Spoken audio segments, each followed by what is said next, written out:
இரவு நேரங்களில் அந்த பையனை பக்கத்தில் படுக்க சொல்லிட்டு தான் ரிதன்யா படுத்துருக்கு. அந்த பையனோட தான் அந்த பொண்ணு படுத்துருக்கு. அனைவருக்கும் வணக்கம். இந்த வீடியோவில் ஒரு முக்கியமான விஷயத்தை பற்றி பார்க்க போகிறோம். ரித்தன்யா அவர்கள் தற்கொலை பண்ணி இறந்து போகிறாங்க போன மாதம் 28ஆம் தேதி. இப்போ திடீர்னு சில பேர் வந்துட்டு சில வீடியோக்களை வந்து ரிலீஸ் பண்ணிவிட்டு ரித்தன்யாவுடைய கேரக்டரை வந்து அசாசன் வந்து பண்ணுறாங்க. அதே மாதிரி ரித்தன்யாவுடைய அப்பாவோட கேரக்டரை வந்து அசாசன் பண்ணிருக்கானுங்க. ஒரு வீடியோ வந்து ரிலீஸ் பண்ணி கவின் வந்து ரொம்ப நல்லவன், ரொம்ப உத்தமன், ரொம்ப நேர்மையான அப்படிங்கிற மாதிரி அதை வந்து ப்ரொஜெக்ட் பண்ணிருக்கானுங்க.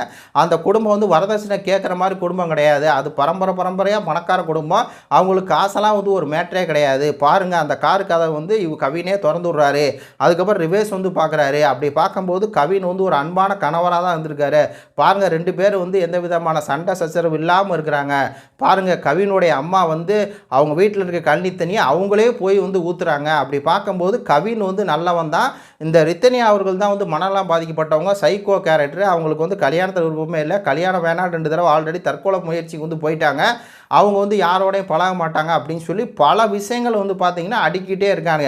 அப்போது நீங்கள் ஏன்டா இவ்வளோ தூரம் வந்து ரித்தன்யா கேரக்டர் வந்து அசாசன் பண்ண பார்க்குறீங்க? நீங்கள் என்ன பண்ணுங்கள்? இப்போ நம்ம என்ன கேட்குறோம், பொதுமக்கள் என்ன கேட்குறாங்க, இதை பார்த்துட்டு இருக்க வீடியோ பார்த்துட்டு இருக்க மக்கள்லாம் என்ன கேட்குறாங்க அப்படின்னா, ரித்தன்யாவோட உடல் கூறு ஆய்வு போஸ்ட்மார்ட்டம் ரிப்போர்ட் வந்து ரிலீஸ் பண்ணிடுங்க. நீங்கள் நல்லா பாருங்கள், 21 இறக்குறாங்களா, கிட்டத்தட்ட 26 நாள் ஆச்சா. ஏன்டா போஸ்ட்மார்ட்டம் ரிப்போர்ட் ஏன்டா நீங்கள் வெளியிடலை? நீங்கள் போஸ்ட்மார்ட்டம் ரிப்போர்ட் வெளியிடுங்க.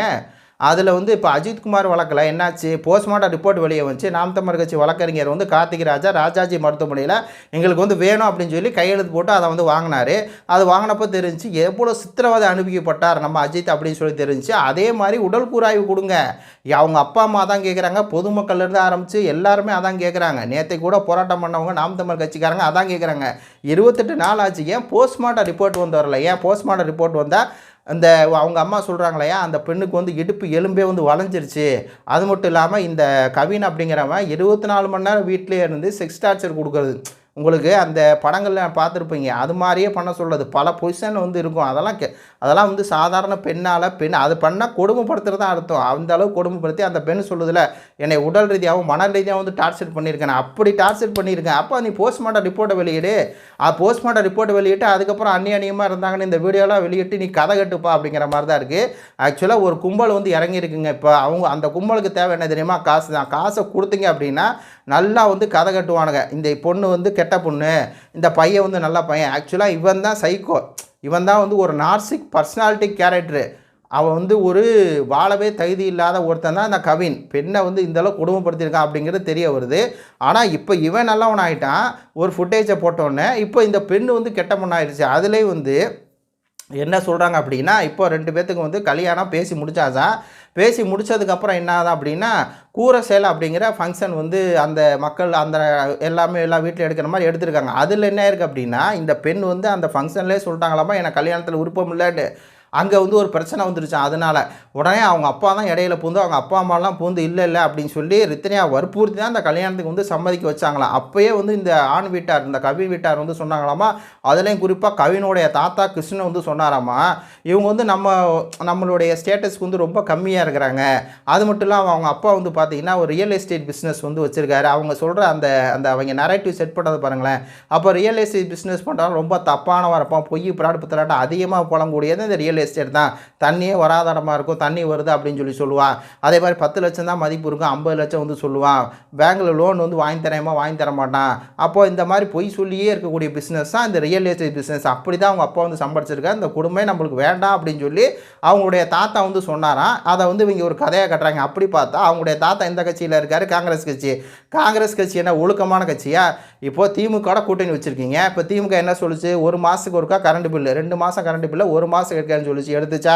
அதே மாதிரி கல்வி கடன் வந்து ரத்து பண்ணுச்சா? பெட்ரோல் டீசல் விலையை குறைச்சிச்சா? அது மட்டும் இல்லாமல் இந்த காங்கிரஸ் கட்சிக்காரங்க எப்படி வந்து ஜெயிச்சாங்க? பணம் கொடுத்தானே ஜெயிச்சாங்க. இங்கே ஜோதிமணி வந்து எங்கள் ஊரில் வந்து 200 ரூபாவா இங்கே தெருவில் நாளைக்கு ஓட்டு போகிறாங்க, நைட்டு 11 மணிக்கு பணப்பட்டு ஓட பண்ணுச்சு. இருக்கிற திட்டுத்தனம் முளமாரித்தனம் பண்ணுறதே இந்த காங்கிரஸ் கட்சி தான். அந்த காங்கிரஸ் கட்சியில் இவர் வந்து தலைவராக இருப்பாராம். தலைவர் வந்துட்டு அவர் வந்து ரியல் எஸ்டேட் பிஸ்னஸ் தான் தப்பும் பாரான். அப்படி பார்த்தா எந்த தொழிலுமே கேவலமான தொழில் தான், அப்படி தான் வச்சுக்கணும். அப்போ அரசியல் வந்து அதை விட கேவலமான தொழிலே. அப்போ அவங்க அப்பா வந்து அவங்க தாத்தா வந்து சொன்னாராம்மா. ஆனால் அவங்க அம்மா என்ன சொல்கிறாங்களாம்மா, இந்த சித்ராதேவி, இல்லை இல்லை நம்ம வந்து கல்யாணம் பண்ணி வச்சுருவோம். நான் ஆல்ரெடி 24 வயசுல வந்து கவினுக்கு வந்து மாப்பிள்ளை பார்க்குறேன். ஆனால் மாப்பிள்ளை பொண்ணு பார்க்குறாங்களாம் கவினுக்கு. பொண்ணு எதுவும் அமையலையாம்மா. கவினுக்கு வேறு தலையில் வந்து சொட்டையாயிருச்சு. அதனால் வந்து வீடு பக்கமாகவும் இருக்குது அப்படின்னு சொல்லி சித்ராதேவி தான் வற்புறுத்தி வந்து கல்யாணத்துக்கு வந்து இந்த சம்மதிக்க வச்சாங்க அப்படின்னு ஒரு இதை போடுறேன். இது வந்து பார்த்திங்கன்னா அந்த குடும்பத்தை அப்படியே பெருமைப்படுத்துறதுக்கு, கவின் குடும்பத்தை பெருமைப்படுத்துறதுக்கு ஒரு பிட்டு. அடுத்த பிட்டு, இங்கே அண்ணாமலை வீட்டில் வந்து பார்த்திங்கன்னா அண்ணாமலையுடைய மனைவி ராஜ்யம் தான் வந்து நடக்குமா. ஆல்ரெடி இந்த ரித்தன்யா வந்து 24 வயசு வரையும் எனக்கு கல்யாணமே வேணாம் அப்படின்னு சொல்லிட்டே இருந்தாங்களாமா. அதனால தான் தம்பிக்கு முன்னாடியே கல்யாணம் ஆகிடுச்சான். அப்படி பார்க்கும்போது 27 வயசு வரையும் கல்யாணம் வேணாம் அப்படின்னு சொல்லிட்டு இருந்தவங்க 2 தடவை தற்கொலையே பண்ண போயிட்டாங்களாமா. முழுமையாக வந்து ரித்தன்யா அவர்கள் கல்யாணம் பண்ண விருப்பமே இல்லையா, அப்பா அம்மா வற்புறுத்தி தான் கல்யாணம் பண்ணி வச்சுட்டாங்க அப்படின்னு. அடுத்து இந்த பொண்ணோட கேரக்டர் வந்து அசேஷன் பண்ணுறாங்க. அப்போ நம்ம என்ன கேட்குறோம் அப்படின்னா, ஏன்டா அப்போது அந்த ஃபுட்டேஜ் எல்லாம் வந்துருக்குது. அந்த பெண் வந்து பார்த்திங்கன்னா தன்னை மணப்பெண்ணாக உணர்ந்து அவ்வளோ சந்தோஷமாக அந்த மேக்கப்லாம் வந்து போட்டு நான் அழகாக இருக்கேனா, நான் வந்து இப்படி இருக்கேன் அப்படி இருக்கேன்னா அவ்வளோ தூரம் அந்த கல்யாணத்தை வந்து என்ஜாய் பண்ணி, கல்யாணத்தில் விருப்பமே இல்லாமல் ஒரு பெண்ணு தான் வந்து கல்யாணத்தில் அவ்வளோ என்ஜாய்மெண்ட்டாக அவ்வளோ சந்தோஷமாக அவ்வளோ தூரம் வந்து ஒரு என்தூசியஸாக ஒரு ஆர்வத்தோடு அந்த பெண் வந்து இருக்குதா. ஆனால் இவன் முகத்தை பாருங்களேன், கவின் முகத்தை அப்படியே வந்து ஈயடித்த மாதிரி இருக்குது. அவனுக்கு தான் ஏதோ வந்து ஒரு சைக்கோபாத் பிரச்சனை இருக்குது அப்படின்னு சொல்லி பார்க்கும்போது தெரிஞ்சு நிறையா மருத்துவர்கள் அதான் வந்து சொல்லிட்டுருக்குறாங்க. அப்போ இந்த பெண்ணோட கேரக்டர் எப்படி அசாசன் பண்ணுறது. அந்த பெண் வந்து பார்த்திங்கன்னா 12வது படிக்கிற வரையும் ஹாஸ்டல்லே வந்து இருந்துச்சான். அதாவது இந்த பெண்ணோடையும் 6வதுலேருந்து 12வது வரையும் படித்த ஒரு ஃப்ரெண்டுகிட்ட வந்து இவர் பேசினாராம். அதே மாதிரி காலேஜில் வந்து பார்த்திங்கன்னா கவினோடையும் அதே ஃப்ரெண்டு வந்து படித்தாராம். அவர் இப்போ வக்கீலாக இருக்காராம். அப்போ அந்த ரித்தன்யா வந்து 6 to 12 படிக்கும்போது யாரோடையும் பெருசாக பேசாதான், படிப்பில் வந்து அந்தளவுக்கு ஒன்றும் இல்லையா, அந்த பெண் ஏதோ தானோ அப்படின்னு சொல்லி தான் இருக்குமா. மெயினாக வந்து பேசாதான், ஸ்கூல்லே வந்து எங்கள் அப்பாவுக்கு ஒன்றா நான் தற்கொலை பண்ணிக்குவேன் அப்படின்னு சொல்லி அவன் ஃப்ரெண்ட்டை சொல்லிச்சான். என்னென்ன கதை விட்றாங்க பாருங்கள், இஷ்டத்துக்கு வந்து கதை விட்றது. ஏன்டா ஸ்கூல் படிக்கிற பொண்ணு வந்து எப்படா தற்கொலை பண்ணிக்கிறேன்னு சொல்லும். ஆனால் இவனுக்கு என்னென்னா அந்த நரேட்டிவ் செட் போட, அந்த பெண்ணுக்கு தற்கொலை பண்ணிக்கிற என்ன இருந்துச்சு அப்படிங்கிறத அந்த செட் பண்ணுறது அப்படிங்கிறதுக்காக அந்த மாதிரிலாம் செட் பண்ணுறானுங்க. அதுக்கப்புறம் கவின் வந்து ரொம்ப நல்லவன், அவன் வந்து எல்லாத்தோடையும் சோசியலிசமாக இருப்பான், அவன் வந்து பணக்காரன் அப்படிங்கிற அந்த இதில் இருக்க மாட்டான், காரில் வருவான், சில நேரம் வந்து பஸ்ஸில் வருவான், பஸ்ஸிலே தான் போயிட்டுருப்பான் அப்படிங்கிற மாதிரி இப்போ கவினை வந்து இது பண்ணி இந்த பெண் கேரக்டரை வந்து இது பண்ணுறது. அதுக்கப்புறம் என்ன சொல்கிறாங்க அப்படின்னா, இப்போ 2 வீட்டுக்கும் தூரம்லாம் ஒன்றும் அதிகம் இல்லை. இப்போ வந்து பார்த்திங்கன்னா 3/4 கிலோமீட்டர் தான், நடந்தே போனால் போயிடலாம். அப்போ பக்கத்தில் தான் வீடு இருக்குது. அப்போ பக்கத்தில் வீடு இருக்கும்போதே இவங்க வந்து விசாரிக்காமல் தான் கொடுத்தாங்க. அந்த பையன் எப்படி, அந்த பொண்ணு எப்படி, அந்த குடும்பம் எப்படி விசாரிக்காமல் தான் கொடுத்தாங்க அப்படின்னா நம்ம எவனும் நம்ப மாட்டான். அப்போ எதனால் வந்து அவங்க அப்பா பொண்ணை கொடுத்துங்க அப்படின்னா, இப்போ சேர்மன் கிருஷ்ணன் வீடு, அவருக்கு 2000-3000 கோடி சொத்து இருக்குது, அவர் ஒரு புகழ் பெற்றவர். அப்போ அவர் பேரனை நம்ம மகளுக்கு கல்யாணம் பண்ணி வச்சோம்னா நம்மளுக்கு புகழ் வரும், அந்தஸ்து வரும், தொழில் வந்து வளர்ச்சி அடையும் அப்படிங்கிற உள்நோக்கத்தோடு தான் கவினுக்கு வந்து கல்யாணம் பண்ணி கொடுத்தாங்க. ஏன்னா பக்கத்தில் தான் இருக்காங்க, விசாரிக்காமல் எப்படி கொடுப்பாங்க அப்படின்னு இப்போ அந்த குடும்பத்தையே அசாசனை வந்து பண்ணுறான். ஏன்டா இவங்க விசாரிச்சிருப்பாங்க, இந்த உட்காந்து பேசியிருக்கான் பார்த்தீங்களா, இந்த மாதிரி 4-5 வாடகை வாய்கள் தற்குறிகள் என்ன பண்ணியிருப்பாங்க, அந்த குடும்பம் நல்ல குடும்பம் வல்ல குடும்பம் அப்படின்னு சொல்லி பேசியிருப்பானுங்க. அது மட்டும் இல்லாமல் வெளியே இருக்கிற ஒரு முகம் வந்து எல்லாத்துக்குமே வேறு, ஆனால் வீட்டுக்குள்ளே இருக்கிறது வேறு. இப்போ கவினுடைய வந்து பார்த்திங்கன்னா ரோட்டில் இருக்கவங்க பக்கத்து வீட்டுக்காரங்களாம் வந்து பொண்டாட்டி யாருமே இதுக்கு முன்னாடி வாழ்ந்ததில்லை. அப்போ பொண்டாட்டி வாழ்கிறவங்களுக்கு தான் அந்த கஷ்ட நஷ்டம் வந்து தெரியும். அப்போ கிருஷ்ணன் வீட்டில் வந்து கிருஷ்ணன் வெளியே வந்து நல்லவர் அப்படிங்கிற மாதிரி தெரியும், ஆனால் உள்ளே தான் கிருஷ்ணன் எப்படிப்பட்டவர்னு போய் பார்த்தான்னு தெரியும். அப்போது இதெல்லாம் ஒரு காரணம் அப்படின்ட்டு அந்த கேரக்டரை அந்த அசாசன் பண்ணுறதுக்கு இந்த ஒரு வேலை வந்து பார்க்குறானுங்க. இதில் இன்னொன்று என்ன இருந்தாலும் சொல்கிறான் அப்படின்னா, மாமா பையன் அப்படிங்கிற ஒரு கேரக்டரை வந்து இன்ட்ரடியூஸ் பண்ணுறான். அந்த பொண்ணு வந்து பார்த்திங்கன்னா அந்த மாமா பையனோட தான் படுக்குன்னு கொச்சே வந்து பார்த்திங்கன்னா அந்த பெண்ணுடைய கேரக்டர் வந்து அசாசன் பண்ணுறான். அந்த ஆள் என்ன சொல்கிறா அப்படின்னா, இப்போ கல்யாணம் முடிஞ்சிருது, கல்யாணம் முடிஞ்சு மாப்பிள்ளை வீட்டுக்கு வந்து ரித்தனியா போகும்போது அந்த 10 to 15 வயசு, அந்த பையனுக்கு எத்தனை வயசுன்னு சரியாக சொல்ல தெரியல, தற்கூரி பயலுக்கு. அப்போ அந்த பொண்ணோட அந்த பையனை வந்து கூட்டிகிட்டு போயிடுச்சான் கவின் வீட்டுக்கு. இப்போ அந்த பையனோடையே வந்து ரித்தனியா படத்துக்குச்சான். இந்த மாப்பிள்ளைக்கு வந்து இடமே கொடுக்கலையா. அப்போ என்ன அப்படின்னா வந்து செக்ஸ் டார்ச்சர் பண்ணா அப்படின்னு சொல்லி ஒரு விஷயம் வருது இல்லையா, அது வந்து இல்லாமல் பண்ணோம். ஏன்னா 5 நாள் வரையும் அந்த பையன் கூடயே இருந்தான், அந்த 10 வயசு பையன். அப்படி இருக்கும்போது எப்படி வந்து அவன் செக்ஸ் டார்ச்சர் கொடுத்துருக்க முடியும் அப்படிங்கிற மாதிரி இதெல்லாம் நரேட்டிவ்.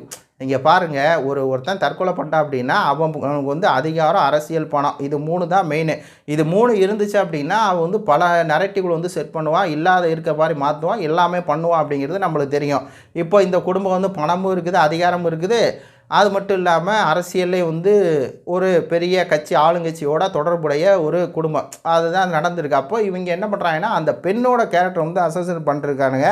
அதில் வந்து கூடுதலாக என்ன சொல்கிறாங்க அப்படின்னா, இப்போ ஜூன் 21 வந்து கவின் வீட்டிலேருந்து ரித்தனியா அவங்க அம்மா வீட்டுக்கு போயிட்டாங்க. அவங்க அம்மா வீட்டில் வந்து தற்கொலைப்பட்டாங்க. அப்போ அது காரணம் அவங்க அம்மா அப்பா தான்ட்டு அப்படியே முழு பூசணிக்காயை தூக்கி வந்து அவங்க அம்மா மேலேயும் அவங்க அப்பா மேலேயும் வந்து போட்டாச்சு. ரித்தனியாவுக்கு வந்து தற்கொலை பண்ணுற எண்ணம் இருந்துச்சு அப்படின்னு சொல்லி போட்டியாச்சு.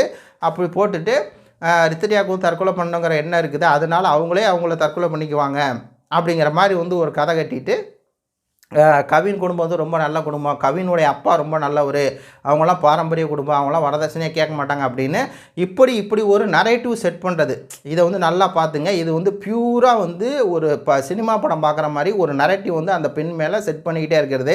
ஆக்சுவலாக அந்த பெண் இறக்கும்போது என்ன சொல்லிச்சு அப்படின்னா, என்னுடைய வாழ்க்கை வந்து முடிஞ்சிருச்சு, என்னுடைய சாவுக்கு காரணம் வந்து ஈஸ்வரமூர்த்தி, சித்ராதேவி அது மட்டும் இந்த கவின், இவங்க 3 பேர் தான் காரணம். அது மட்டும் இல்லாமல் அந்த கவின் வந்து 24 மணி நேரம் எனக்கு வந்து செக்ஸ் டார்ச்சர் கொடுத்தான், உடல் ரீதியாக மனரீதியாக டார்ச்சர் கொடுத்தான். அவங்க அப்பா அம்மா வந்து இப்போ டவுரி வேணும் வந்து என்னை கேட்டே இருந்தாங்க. ஆல்ரெடி 300 பவுன் போட்டால் கூட இன்னும் 200 பவுன் வேணும்னு கேட்டாங்க அப்படின்னு சொல்லி அதுதான் வந்து பார்த்திங்கன்னா அந்த பெண் வந்து அந்த ஆடியோவிலே வந்து சொன்னது. அப்போ அந்த பெண் எதனால் இறந்துருக்காங்க, எதனால் வந்து அவங்க அம்மா, ஒரு பெண் வந்து கல்யாணம் ஆகுதுங்க, எதனாலங்க அவங்க அம்மா வீட்டுக்கு போவாங்க சொல்லுங்கள், எதனால் போவாங்க? ஒன்றும் புகுந்த வீட்டில் டார்ச்சர் இருக்குனால தானே அங்கே போவாங்க. அப்போ இந்த ஃபுட்டேஜை வச்சுக்கிட்டு பாருங்கள், இந்த ஃபுட்டேஜ் வந்து எப்படி இருக்குது. இந்த ஃபுட்டேஜை வந்து நம்ம இது பண்ணணும். அது 24 எடுக்கப்பட்டதா இல்லை கல்யாணத்துக்கு முன்னாடி ஏதாவது ஒரு மீட்டிங்கில் வந்து பார்த்தா. ஏன்னா இவங்க அப்பா என்ன சொல்கிறாங்க அப்படின்னா, இந்த அண்ணாமலை அவர்கள் என்ன சொல்கிறாருன்னா, இவன் வந்து அவங்க அப்பா அம்மாட்ட ஒரு மாதிரி நடந்துக்குவானா கவின்னு, அதே மாதிரி பார்த்தீங்கன்னா தங்கள்கிட்ட வந்து ஒரு மாதிரி நடந்துக்குவானா, மனைவிட்ட வந்து ஒரு மாதிரி நடந்துக்குவானா, உள்ள ஒன்று வெளியே ஒன்று நடந்துக்குவானா. அதான் இவன் நார்சிஸ்டிக் பர்சனாலிட்டி டிஸார்டர். அவன் வந்து காரணம் இல்லாமல் வந்து எதையும் செய்யக்கூடிய ஒரு தன்மை கொண்டவன், காரணமே தேவையில்லை அதனை ஏதாவது ஒன்று செஞ்சுட்டு இருப்பான, அந்த மாதிரி ஒரு சைக்கோ பாத்து அப்படிங்கிறதா சொல்கிறாங்க. அவங்க அப்பா வந்து அதான் வந்து சொல்கிறாரு. அப்படி பார்க்கும்போது இந்த ஃபுட்டேஜே ஒரு ஃபேக் ஃபுட்டேஜாக இருக்கக்கூடாது. ஏன் வந்து கவின் குடும்பத்தை காப்பாற்றுறதுக்காக இவங்க வந்து களத்தில் இறக்கி விடப்பட்டுக்கூடாது அப்படி நீங்கள் இதெல்லாம் ஒன்றும் நீங்கள் இவ்வளோ தூரம் பேசவே தேவையில்லை. இந்த வாடகை வாய்க்கெலாம் நம்ம என்ன சொல்கிறோம், இவ்வளோ தூரம் கேட்கவே தேவையில்லப்பா. உடல் கூறு ஆய்வை கொடுத்துருங்க. பொதுமக்கள் வந்து நாங்கள் ரித்தனியாவுக்காக பேசுகிறதே விட்டுறோம். பொதுமக்கள் என்ன பண்ணுறோம், உடல் கூறாய்வை நீங்கள் கொடுத்துட்டீங்க அப்படின்னா உடல் கூறாய்வில் பார்த்தா தெரிஞ்சிடும்ல ரித்தனியாவோட மர்ம உறுப்பில் எத்தனை காயம் ஏற்பட்டிருக்கு. இப்போ ரித்தனியாவோட அம்மா சொல்கிறாங்க அவள் வந்து கொடூரமாக வந்து பார்த்திங்கன்னா செக்ஸ் பண்ணியிருக்கான் அப்படின்னு. அப்போது அதெல்லாம் தெரியும். இப்போ நார்மலாக வந்து இது பண்ணுறதுக்கும் செக்ஸ் ஓரியன்டேஷன் வச்சுக்கிறதுக்கும் இந்த மாதிரி ஓரியன்டேஷன் வச்சுக்கிறதுக்கும் அது அழகாக ரிப்போர்ட்டை பார்த்தாலே தெரிஞ்சிடும். அவங்களோட இடுப்பு பகுதி வந்து வளைஞ்சி இருந்துச்சா வளைஞ்சிரல, எதனால் வந்து ஒரு பெண்ணுக்கு வந்து இடுப்பு பகுதி வந்து வளைஞ்சிருக்கும் அப்படிங்கிறதெல்லாம் வந்து தெரிஞ்சிடும். அப்போ நீங்கள் ரிசல்ட்டை கொடுத்துருங்க. அதுக்கப்புறம் வந்து பொதுமக்கள் யாருமே பேச மாட்டான். அதுக்காக அந்த பெண் வந்து ஏதோ தற்கொலை பண்ணிக்கணும் அப்படிங்கிற எண்ணத்தோடையே இருக்கிற மாதிரியும், அவங்க அப்பா ஏதோ தவறான பிஸ்னஸ் பண்ணி சொத்து சேர்த்த மாதிரியும், அப்படியே வந்து அந்த பெண் வந்து ஒரு 10 வயசு பையனோடையே தான் இருந்தாங்க, படுத்திருந்தாங்க அப்படிங்கிறதெல்லாம் இப்படிலாம் பேசுகிறது இருக்குல்ல, அதெல்லாம் வந்து கேவலமான கீழ்த்தரமான காசுக்காக நஞ்சை திங்கக்கூடிய ஒரு வேலை அப்படிங்கிற மாதிரி தான் இருக்குது. இது உங்களுடைய கருத்துக்களை சொல்லுங்கள். இந்த ரித்தனியா அப்படிங்கிறவங்க வேறு யாருமா நம்ம நினச்சிட வேணாம். நம்ம வீட்டில் வந்து ஒரு அக்காவோ ஒரு தங்கச்சியோ ஒரு ஒரு அம்மா இருந்தீங்கன்னா மகளோ அந்த மாதிரி நீங்கள் நினச்சிக்கினா தான் இதில் உண்மை என்ன அப்படிங்கிறது வெளியே வரும். நீங்கள் எல்லாம் என்ன கேட்குறீங்க, நீங்கள் இணையத்தில் இருக்க எல்லாருமே அதான் கேட்குறாங்க. நீங்கள் போஸ்ட்மார்ட்டம் ரிப்போர்ட்டை வெளியிடுங்கப்பா, நாங்கள் அதுக்கப்புறம் பேசலப்பா இருந்தால் இந்த வாடகை வாயில் பேசினதுக்கப்புறம் ஒட்டுமொத்த மக்களும் கேட்குறாங்க. நானும் என்னுடைய கருத்தை வந்து அதான் வைக்கிறேன். போஸ்ட்மார்ட்டம் ரிப்போர்ட்டை வெளியிட்டுட்டு அஜித்குமாருக்கு வெளியே வந்துச்சு பார்த்தீங்களா, 46 இடத்துல அடிபட்டிருக்கு. அப்போ அடிபட்டது காரணம் யாருன்னு கண்டுபிடிச்சாங்கல்ல, இந்த குரூப் அடிச்சிருக்குன்னு கண்டுபிடிச்சாங்கல்ல, அதே மாதிரி இதையும் நாங்கள் வந்து கண்டுபிடிச்சிக்கிறோம். இதையும் எங்களுக்கு வந்து தெரிஞ்சுக்கிட்டோம். அப்போ கோர்ட்டில் ஜட்ஜி அவர்கள்ட்டையும் நம்ம அந்த கோரிக்கை தான் வைக்கிறோம். மெயினாக வந்து ரித்தனியாவுடைய போஸ்ட்மார்ட்டம் ரிப்போர்ட் வந்து பொதுமக்கள் பார்வைக்கு வந்து வரணும். அது வராமல் இந்த வாடகை வாய்கள் உட்காந்து இந்த மாதிரி பேசுகிறது வந்து இவங்கெல்லாம் பிடிச்சி ஜெயிலில் போடணும் அப்படிங்கிற மாதிரி தான் இருக்குது. இது குறித்து உங்களுடைய கருத்துக்களை வந்து சொல்லுங்கள். நன்றி, வணக்கம்.